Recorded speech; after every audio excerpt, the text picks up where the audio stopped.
తెలుగు శ్రోతలకు నమస్కారం. ఇప్పుడు వినబోయే కథ పేరు పెంకుటిల్లు అనే చక్కటి కథని వినేద్దామండి. కథను చివరి వరకు వినండి. నచ్చితే గనక తప్పకుండా ఒక లైక్ చేయండి. ఇక కథలోకి వెళ్దాం. ఇప్పుడు అంత అవసరమా ఆ పాత ఇంటికి? మీకు మరీ చాదస్తం కాకపోతే ఇంకా దాన్ని బాగు చేయించటం ఏంటి? ఇప్పటికే దాని వయసు 100 సంవత్సరాలు పైబడింది. పైగా ఈ రోజుల్లో దానికి సేవ చేసేవాళ్ళు ఇంకా ఎవరున్నారు? అంది విసుక్కుంటూ సుభద్రమ్మ పద్మనాభం వృద్ధ దంపతులు.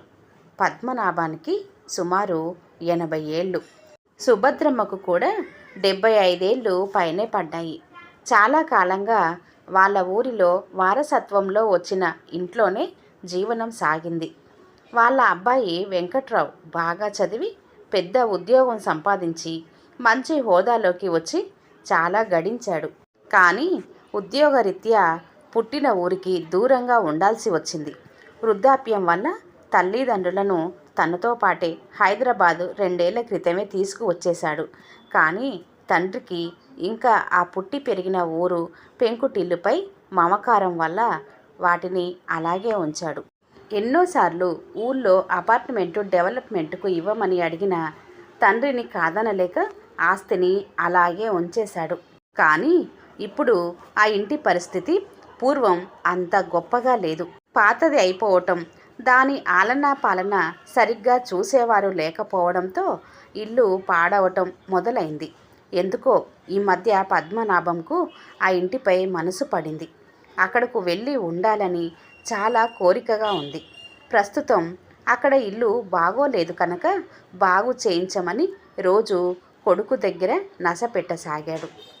ఇల్లు పాతది అయినంత మాత్రాన బాగు చేయించటం మానేస్తామా? మనము ముసలి వాళ్ళం అయిపోయాం.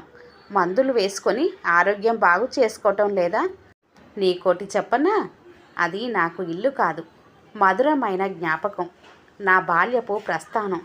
పురిటి కందుగా ఉన్నప్పటి నుండి ఇప్పటిదాకా విడవని స్నేహం. ఇంకా చెప్పాలి అంటే ఇంకా బ్రతికే ఉన్న నా తాత. నీకు నచ్చితే రా, లేకుంటే మానేయ్. నేను మాత్రం అక్కడ కొన్ని రోజులు ఉండి వచ్చేస్తా. నాకు వెళ్ళాలని ఉంది. వెంకట్రావును అడిగాను. వాడు అక్కడ పనులు చేయిస్తానని మాట ఇచ్చాడు. వాడు చేయిస్తే సరే, లేకుంటే నా దగ్గర డబ్బులు ఉన్నాయి. దాన్ని నేను బాగు చేయించుకుంటాను. అంతేకాని నాకు అడ్డుపడకండి అంటూ కాస్త విసుగ్గా అన్నాడు పద్మనాభం జెండుబాం మోచిప్పలకు రాసుకుంటూ. ఇంకేం, మీరు ఒక నిర్ణయం అనుకున్న తర్వాత మార్చగలమా? విన్నట్టు మారినట్లు కనిపిస్తారు, కానీ మీకు నచ్చిందే చేసేస్తారు. మీతో పెళ్ళైన దగ్గర నుంచి చూస్తున్నాను అదే ధోరణి. ఇంతకు ఆ ఇంటికి ఖర్చు ఎంత అవుతుందో తెలుసా? మళ్ళీ మంచి రూపు రావటానికి కాస్తంత ఆవాస యోగ్యంగా ఉండాలంటే ఈరోజు లెక్కల ప్రకారం 10 లక్షలు అవుతుందట. ఒక్కసారి ఆలోచించండి, అంత ఖర్చు అవసరమా అంటూ కాస్త దీర్ఘం తీసింది సుభద్రమ్మ. ఏమిటి 10 లక్షలా? నీ మొహం, నీకు ఏమీ తెలియదు. అంత అవ్వదు. సిమెంట్ పనులు, కాస్త రంగులు, కొద్దిగా చెక్క మరమ్మతులు అన్నీ కలిపినా 1-2 లక్షల్లో అయిపోతుంది. ఆ మధ్య నా స్నేహితుడు గురునాథం కూడా ఇలాంటి పని చేయించాడు. వాడిని అడిగాను, మన వెంకట్రావు ఆ 2 లక్షలు ఖర్చు ఎందుకా అని అనుకుంటున్నాడా? లక్షలు పోసి చదివించాను. మంచి ఉద్యోగం వచ్చి బాగా సంపాదన పెరిగే వరకు అవసరమైనప్పుడు ఆర్థిక సహాయం చేశాను. ఈరోజు నేను అడుగుతున్నది కూడా చెయ్యడా అంటూ కాస్త అసహనంగానే పద్మనాభం విసుక్కున్నాడు. అయ్యో, అలాంటిది ఏమీ లేదు. ఏదో మన కోడలి పిల్లే బాగా ఖర్చు అవుతుంది అని అంటే ఇప్పుడు ఎందుకా అని నేనే అడిగాను. వాడు ఏమీ అనలేదు. ఏ భావము చెప్పకుండా మౌనంగా ఉన్నాడు. బహుశా ఎలా చేయాలా అని ఆలోచిస్తున్నాడేమో. అయినా ఖర్చులు బాగా పెరిగిపోయాయి. మీరు చెప్పేదానికన్నా ఎక్కువే అయ్యే అవకాశం ఉంది. మీ స్నేహితుడు గురునాథం ఇల్లు చిన్నది. అదీ కాక ఆ ఇంట్లో వాళ్ళ కుటుంబం ఇంకా ఉండనే ఉంది.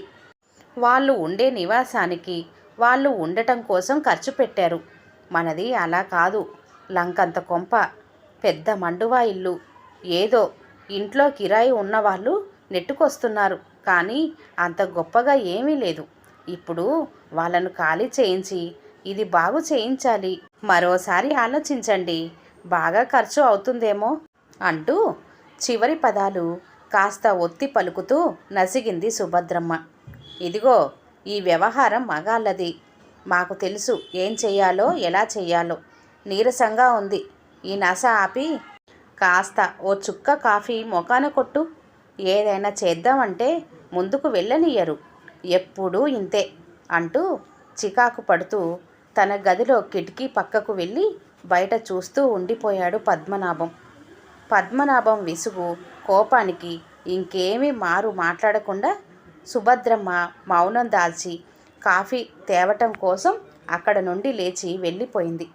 అమ్మా నాన్న మాటలు చాటుగా వింటున్న వెంకట్రావు పెద్దగా నిట్టూరుస్తూ అక్కడ నుండి కదిలాడు. వెంకట్రావు ఆఫీస్కి వెళ్ళాడు, కానీ ఆలోచనలు అంతా నాన్న గురించే. ఈయనకు ఇప్పటికే 80 దాటాయి. ఏదో దేవుని దయ వల్ల తల్లిదండ్రులకు ఆరోగ్యం బాగుంది.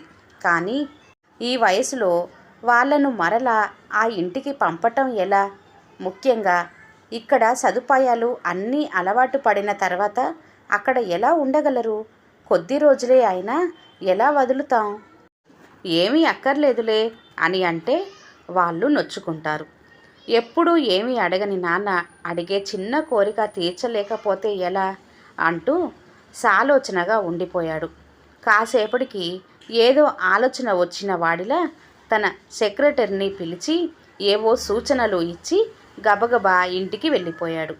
ఉదయం పద్మనాభం లేచేసరికి వెంకట్రావు బట్టలు సర్దుకొని ఏదో ఊరు వెడుతున్నట్లుగా అర్థమైంది. కోడలు రాణిని పిలిచి, ఏమ్మా, వాడు ఏమైనా ప్రయాణమా? కంగారుగా ఉన్నాడు అని అంటుంటే, అవును మావయ్య, ఏదో ఆఫీస్ పని మీద విశాఖపట్నం ప్రయాణం. ఒక వారం రోజులు. మధ్యాహ్నం 11 గంటలకు విమానంలో. అందుకే ఆ కంగారు. మీరు ఏమైనా మాట్లాడాలా అంటూ అడిగింది కోడలు రాణి. అబ్బే, అదేం లేదులే, కంగారుగా ఉన్నాడుగా, ఏమిటా అనేసి తన గదిలోకి వచ్చి మళ్ళీ కిటికీ నుండి బయటకు చూస్తూ గొనుక్కోవటం మొదలుపెట్టాడు. వీడు నా విషయం ఏమీ తేల్చలేదు. నాకు ఇక్కడ తోచటం లేదు. ఇప్పుడు ఆఫీస్ పని అంటే ఇంకో 10 రోజుల తర్వాత కానీ నాకు వీడితో మాట్లాడటానికి వీలు పడదు అని ఆలోచనలో పడిపోయాడు. నాన్న, నేను ఆఫీస్ పని మీద ఊరు వెళ్తున్నా. ఒక వారం పైనే పడుతుంది. వచ్చిన తర్వాత మీ విషయం ఆలోచిస్తా అంటూ వెంకట్రావు ఎప్పుడు గదిలోకి వచ్చాడో పద్మనాభం పక్కకు వచ్చి నెమ్మదిగా చెప్పాడు. ఓ సరేరా, నువ్వు ఊరు వెడుతున్నావా? జాగ్రత్త, నువ్వు వచ్చిన తర్వాతే మాట్లాడుకుందాం. తొందర ఏమీ లేదు అంటూ కాస్త బింకంగాను తన విషయం ఆలోచిస్తున్నాడని ఆనందంగానూ పలికాడు పద్మనాభం. అలా ఓ 10 రోజులు గడిచిపోయాయి. ఈ లోపల పద్మనాభం రోజు తన ఊరిలో ఉన్న తన స్నేహితులందరికీ ఫోన్ చేసి తాను త్వరలో అక్కడకు వచ్చి అందరినీ కలుస్తానని, తన ఇంట్లో ఉంటానని, అప్పుడు అందరూ కలిసి సాయంత్రాలు గడుపుదామని చెప్పటం మొదలుపెట్టాడు. అనుకున్నట్టుగానే వెంకట్రావు తన క్యాంపు నుండి తిరిగి వచ్చాడు. ఆఫీస్ పని మీద ఒక 4 రోజులు ఖాళీ లేకుండా గడపడంతో పద్మనాభంకు తన కొడుకుతో మాట్లాడే అవకాశం లేకపోయింది. అలా ఇంకో వారం గడిచింది. పద్మనాభంలో ఆతృత పెరిగింది. వీడు ఆఫీస్ పనుల్లో పడి మళ్ళీ తన పని మర్చినట్టున్నాడు. ఇవాళ ఏదో ఒకటి తేల్చాలి అని అనుకుంటూ ఆ రోజు ఉదయమే నిద్ర లేచి స్నానం చేసి వెంకట్రావు లేచే సమయానికల్లా హాల్లో కూర్చున్నాడు. ఏం నాన్న, నిద్ర పట్టలేదా? ఏమైనా పని ఉందా? ఇంత పొద్దున్నే తయారైపోయావు. మీ ఆరోగ్యం ఎలా ఉంది అంటూ వెంకట్రావు పలకరింపు. నేను బాగానే ఉన్నాను. నువ్వే ఆఫీస్ పనిలో పడి నా విషయం మరిచావు. ఇంతకు ఏమి చేశావు? నేను ఎప్పుడు మన ఊరికి వెళ్ళేది? దాని గురించి ఏమైనా ఉంటే చెప్పు అంటూ చాలా స్థిరంగా అడిగాడు పద్మనాభం. అదా నాన్న, నేను మొన్న ఫోన్లో మన ఇంట్లో అద్దెకు ఉన్న వాళ్లకు చెప్పాను. అలాగే నా స్నేహితుడు గోవిందుకు పురమాయించాను. మన ఇంటిని బాగు చేయించమని. అక్కడ అన్ని సదుపాయాలు పూర్తవగానే మీరు అక్కడకు వెళ్ళవచ్చు. ఇంకో వారంలో ఆ పనులు పూర్తవుతాయి. అప్పటిదాకా కాస్త ఓపిక పట్టండి. తప్పకుండా నీకు నచ్చినట్టు జరుగుతుంది అంటూ వివరించాడు వెంకట్రావు. విషయం అంతా విన్న పద్మనాభం మొహంలో ఆనందం ప్రస్ఫుటంగా కనిపించింది. తన కొడుకు తన మాట కాదనకుండా ఒప్పుకున్నందుకు, తన సొంత ఊరుకు వెళ్ళే అవకాశం వస్తున్నందుకు తెగ మురిసిపోయాడు. గబగబా లేచి వెంకట్రావు చెయ్యి పట్టుకొని, థ్యాంక్స్ రా, చాలా మంచి పని చేశావు అంటూ చిన్న పిల్లాడిలా ఆనందంతో సుభద్రమ్మ ఉన్న గదిలోకి అడుగులు వేశాడు. నాన్న కళ్ళల్లో ఆనందం చూడగానే వెంకట్రావు మనసు ఆర్ద్రం అయిపోయింది. నాన్న అడిగినది చిన్న కోరిక. ఇన్నాళ్ళు ఎందుకు ఆలస్యం చేశానా అని నిందించుకుంటూ ఆఫీస్కు సిద్ధమయ్యాడు. ఇలా ఇంకో వారం గడిచింది. ఈ వారంలో పద్మనాభం చిన్న పిల్లాడులాగా హుషారుగా ఇంట్లో గడిపాడు.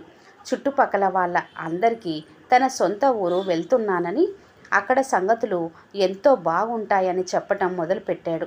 అనుకున్నట్టుగానే పద్మనాభాన్ని, సుభద్రమ్మను విమానంలో తన సొంత ఊరుకు పంపించాడు వెంకట్రావు. త్వరలో తను కూడా ఓ 10 రోజులు ఉండటానికి సెలవు పెట్టి అక్కడకు వస్తానని చెప్పి సాగనంపాడు. పద్మనాభంకు విమానం ఎక్కకుండానే గాల్లో ఎగురుతున్నట్టుగానే ఉంది. సుమారు 2 ఏళ్ళు అయ్యింది సొంత ఊరు, సొంత ఇల్లు చూసి. అక్కడ స్నేహితులను వదిలి ఎంత ప్రయత్నం చేసినా, ఎంత మనసు పడ్డా తన ఊరి వైపు రాలేకపోయాడు. అలా పాత జ్ఞాపకాలు నెమరు వేస్తుండగానే విమానం దిగటం కూడా అయిపోయింది. అక్కడ నుండి తన కొడుకు పురమాయించిన పెద్ద కారులో తన ఊరికి ప్రయాణం. మనసంతా ఏవో మధుర ఊహలు, ఏదో తెలియని ఆనందం, ఆతృత. అలా ఆలోచనలు తేలిపోతుంటే ఊరి పొలిమేర వచ్చింది. ఇంకా 3 కిలోమీటర్లలో తన ఊరు. పక్కనే కాలువ. దానికి ఇరువైపులా పహారా కాస్తున్న సైనికుల్లా నిలువెత్తు కొబ్బరి చెట్లు. పచ్చటి రంగులో కొబ్బరి చెట్లపై రంగుల నంబర్లు. అంతా పచ్చదనమే. అక్కడక్కడ జోడీగా చదును చేసిన రియల్ ఎస్టేట్ భూములు. ఊర్లోకి వస్తుండగానే పెద్ద పెద్ద కాంప్లెక్స్లు, ఎన్నో కొత్త అపార్ట్మెంట్లు. ఇది వరకు పెంకుటిల్లు అన్నీ మాయం అయిపోయాయి. వాటి స్థానే ఇరుకు అపార్ట్మెంట్లు, ఒంటి స్తంభం మేడలు తయారై ఉన్నాయి. అరే, ఇది సుబ్బయ్య హోటల్ ఇక్కడ ఉండేది కదా, ఏమైంది?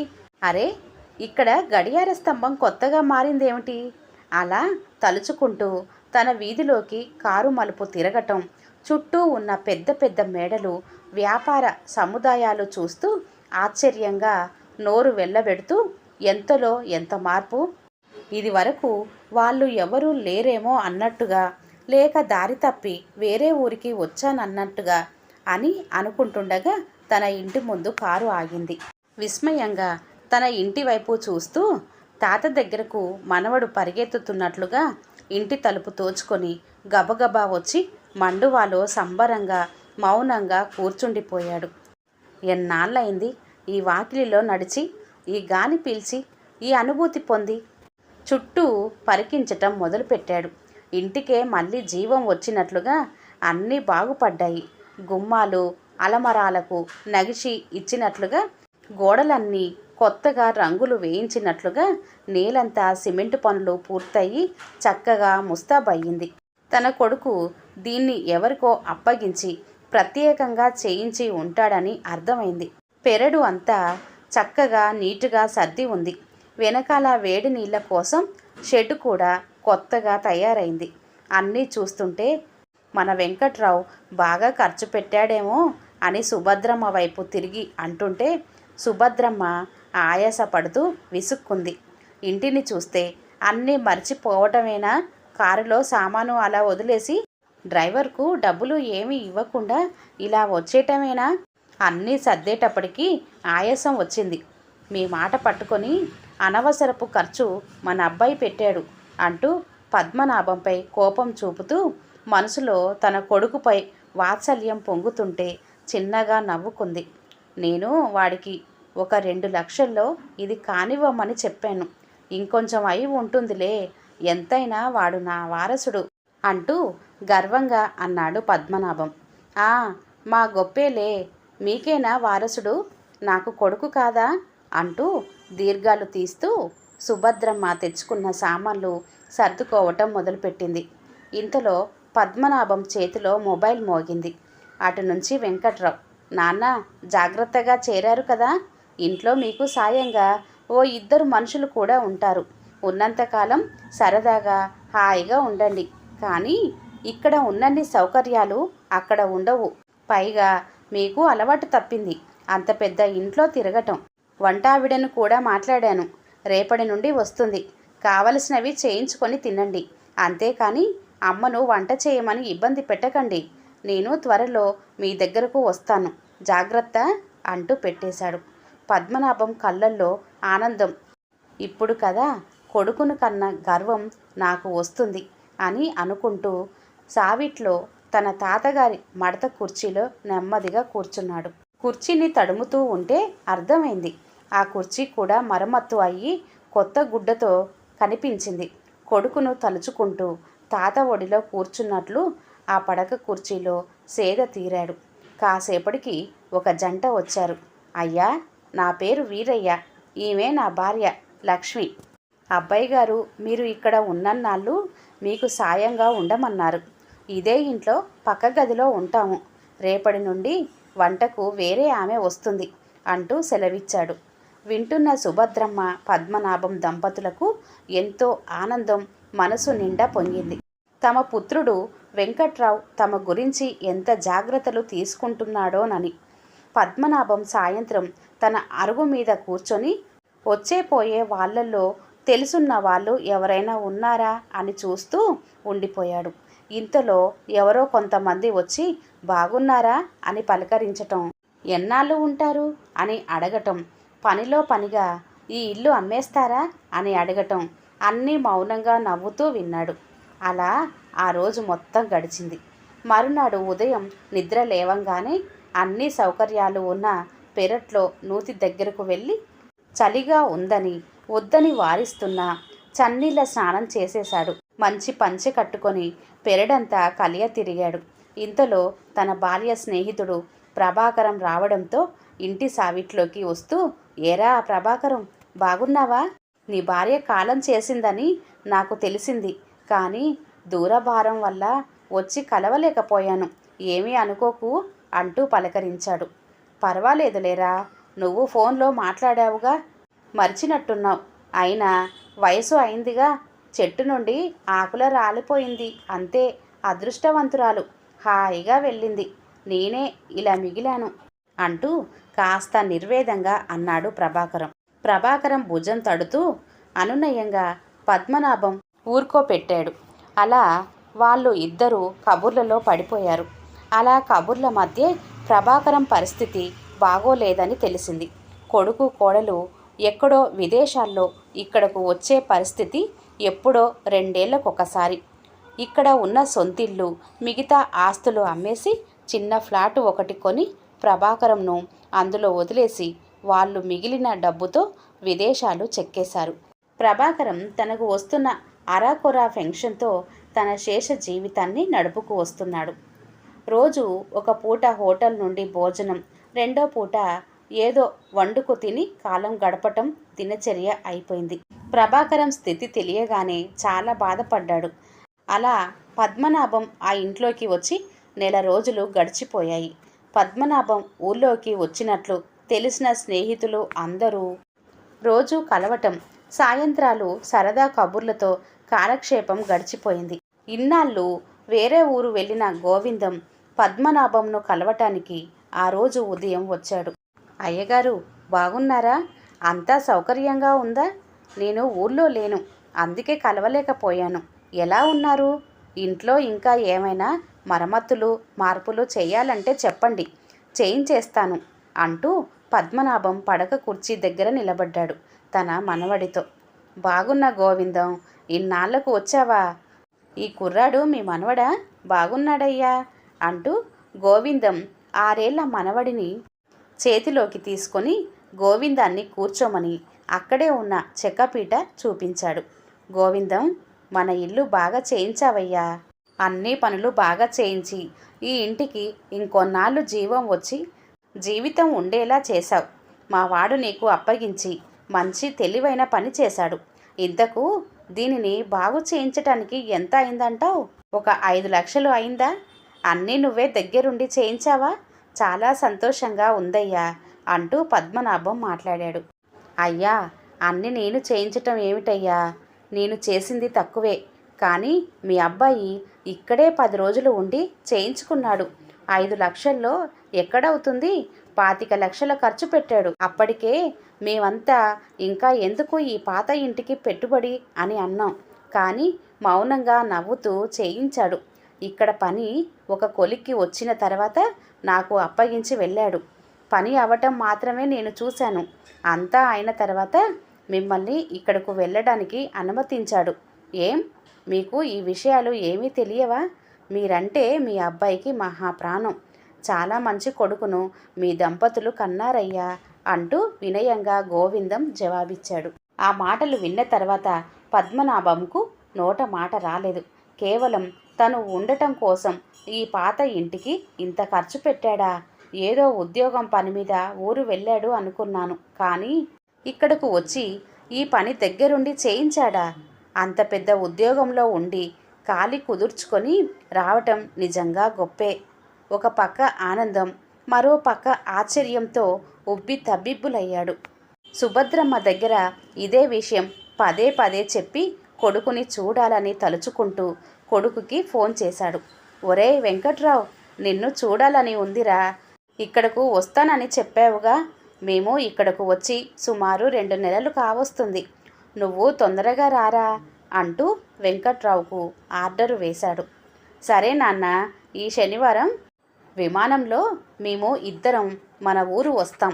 మీకు అక్కడ అన్ని సదుపాయాలు సరిగ్గానే ఉన్నాయిగా?